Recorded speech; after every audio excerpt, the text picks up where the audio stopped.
Back in youth group, I used to subscribe to the following argument, which was what we were told to sort of wield in getting somebody to come to church. And it was, if we're right and like the Christian theology and all of this is true, then by not believing and by not exploring this relationship with Jesus, you are risking everything. If we're wrong, you've risked nothing. You've lost nothing. No big deal. It's like whatever, right? As I've now deconstructed and revisited this argument with new perspective, I would absolutely say that oh, it's risk-free, no big deal, nonchalant energy is absolutely untrue. Here's why. I can only speak to my experience growing up in the sort of churches and religious experience that I had. However, we were always taught that the world was wicked and that the world was supposed to be wicked. It had fallen into sin. It was in the devil's grasp. It was all these like really, really bad things. And so when we looked outside and we were like, wow, everything is like really fucked up. Like this is just wicked. It was just like, oh, well, that's just what the world's supposed to be like. Like that's just the world. And we're waiting for our savior to come back. So like the world's just wicked. And it inspired us to not take action, to make changes. That mentality of, oh, the world's just supposed to be a fallen order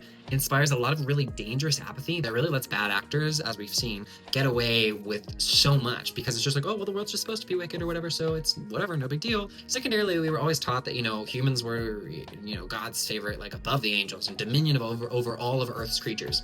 And I think where this becomes fundamentally dangerous is in how humans take care of the earth and respect other creatures and other creatures' lives. Absolutely, there's another conversation to be had about how humans respect other humans' lives. By feeling that we are somehow better and more worthy of, care and kindness and thought than other creatures on this earth, we have seen the degradation of conservation efforts, the degradation of caring for species, treating animals and wildlife and our earth with respect. Continually, as we see extinction rates and all of these creatures cease to exist due to human activity, we are proving that we are bad keepers. And I think some of that is fundamentally rooted in evangelical principles, because again, the world's supposed to be wicked and we have dominion over all these creatures anyway, and it's about humans. It's always about our survival and how we move through the earth. And so with distance from those teachings, I've come to fundamentally understand just how dangerous that argument is.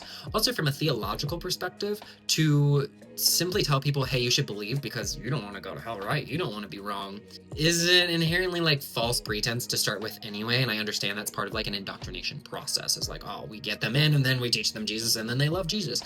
But we were always told too that Jesus would know our hearts. And so therefore, wouldn't Jesus know if you're just following him because you're afraid of hell? Like, that's not real love. Fear is not real love. And while it's equated in the Bible as being like one of the greatest forms of like admiration, that's not love. It's interesting looking back through a deconstructed lens at what made so much sense when I was enveloped by it, and now to see it for what I would say what it is fascinating.